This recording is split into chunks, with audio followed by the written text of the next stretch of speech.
Welcome back to Living East Tennessee. Well, summer is here, and while it can be fun in the sun, there are many health concerns to be aware of as well. And joining me today to share more how May is Lyme Disease Awareness Month is Dr. Lela from the Functional Medicine MD. Welcome back to the show. Thank you for having me again, Amber. It's always a pleasure to be here with your audience. Oh my gosh, well, I love what you do, and I love what you bring to the table when it comes to treating ourselves and our bodies.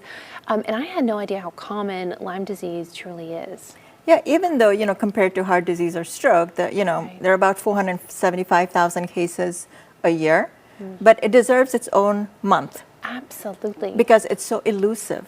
It can look like anything else. It's really hard to diagnose. That is so interesting. And a lot of us think, okay, you get it from a tick. Is that completely true? That is true, but the classic of you go out in the woods, the tick attaches, and then you end up with a rash, that happens not very often. Right. Sometimes the classic symptom, which is the rash, that only happens in 70% of the cases. Really? And it doesn't often even look like the target lesion. It can look like a number of different things. So the most common symptoms are actually very vague. It could be fatigue or joint pains or headache or a little bit of memory issues or, and it could look different in different age groups from kids to adults to elderly.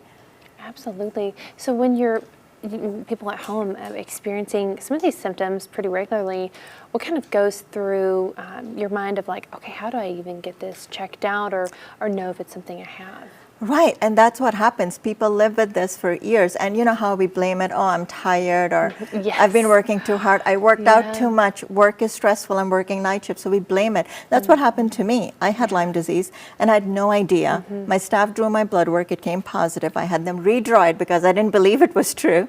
Wow. And then the redraw it came back positive again.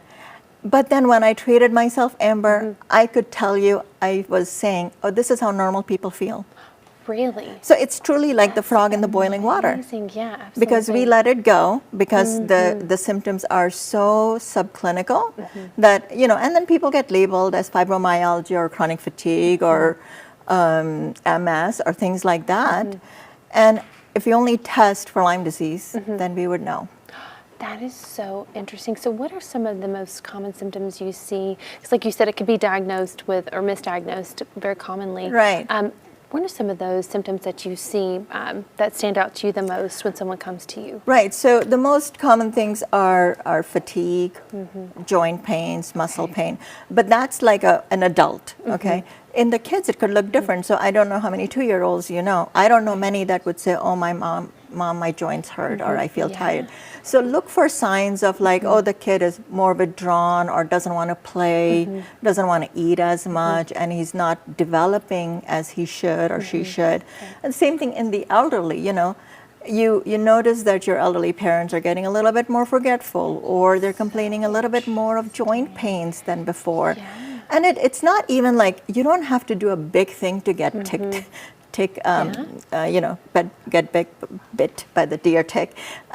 It could be like your dog goes out and brings the dog in, brings in, and then the tick jumps from the dog to your 2-year-old. That is so interesting. Why are so many more people, I guess, contracting this disease, you feel like? Well, the deer tick, it likes hot, humid weather. And, Tennessee has those. So there's lots of, tall grass. People have lots of land.